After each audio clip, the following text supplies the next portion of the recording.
Journal de bord des After Five. Nous sommes le 18 mai 2019, il est 12h34.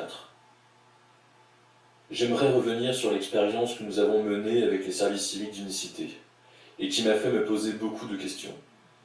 Beaucoup de questions et donc beaucoup de réponses à apporter. Mais ici, j'aimerais simplement poser une question. Je ne vais pas essayer d'y répondre, mais simplement de la poser clairement pour que chacun puisse apporter sa réponse et se faire un avis. De véritables experts des émotions pourront sans doute répondre, mais le jeu ici est de laisser libre cours à son imagination pour se faire ses propres hypothèses. Avant tout, je dois résumer l'expérience. Alors voilà, nous avons fait entendre une bande sonore à plusieurs participants qui ne savaient pas à quoi s'attendre. Nous avons ainsi testé leur surprise face à cette musique de film d'horreur.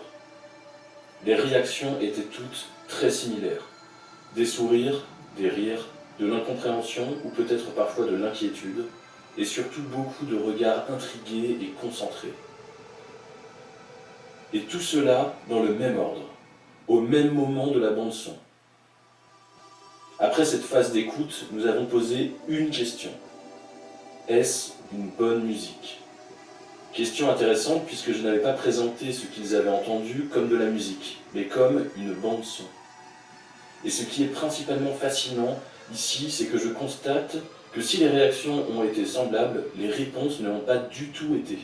Il est donc impossible d'anticiper à l'avance si une personne aime ou non ce qu'elle entend au moment où elle l'entend. En effet, certaines personnes n'ont pas aimé ressentir ces émotions alors que d'autres ont aimé. D'autres encore sont restées neutres. Pourtant, toutes ces personnes ont eu les mêmes réactions au moment de l'écoute, et sans doute par conséquent à peu près les mêmes émotions. Il y a donc quelque chose en nous qui fait qu'une émotion comme la peur ou le dégoût peut être considérée comme agréable. Ou si ce n'est pas agréable, du moins cette émotion sera appréciée. Ce qui veut dire qu'il existe quelque chose qui vient s'ajouter aux émotions. Peut-être une autre émotion, peut-être la joie, je ne sais pas. Le problème est le suivant. Face à une même bande sonore, différentes personnes ont des réactions semblables. Pourtant, certains l'aiment et d'autres pas. Ils ont les mêmes émotions, mais certains l'aiment et d'autres pas.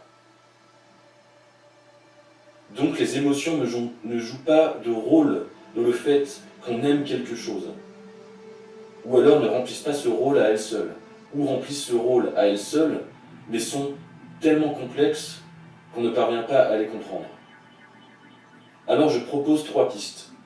Soit ces personnes n'ont pas les mêmes émotions, et pour plusieurs raisons, il nous est très difficile de lire ces émotions. Soit ces personnes ont bien les mêmes émotions, et quelque chose vient s'ajouter dans l'équation pour que finalement, certains jugent cette musique comme bonne et d'autres comme mauvaise. Soit c'est un mélange de tout ça. Et les bonnes réponses, d'ailleurs, sont souvent dans les mélanges.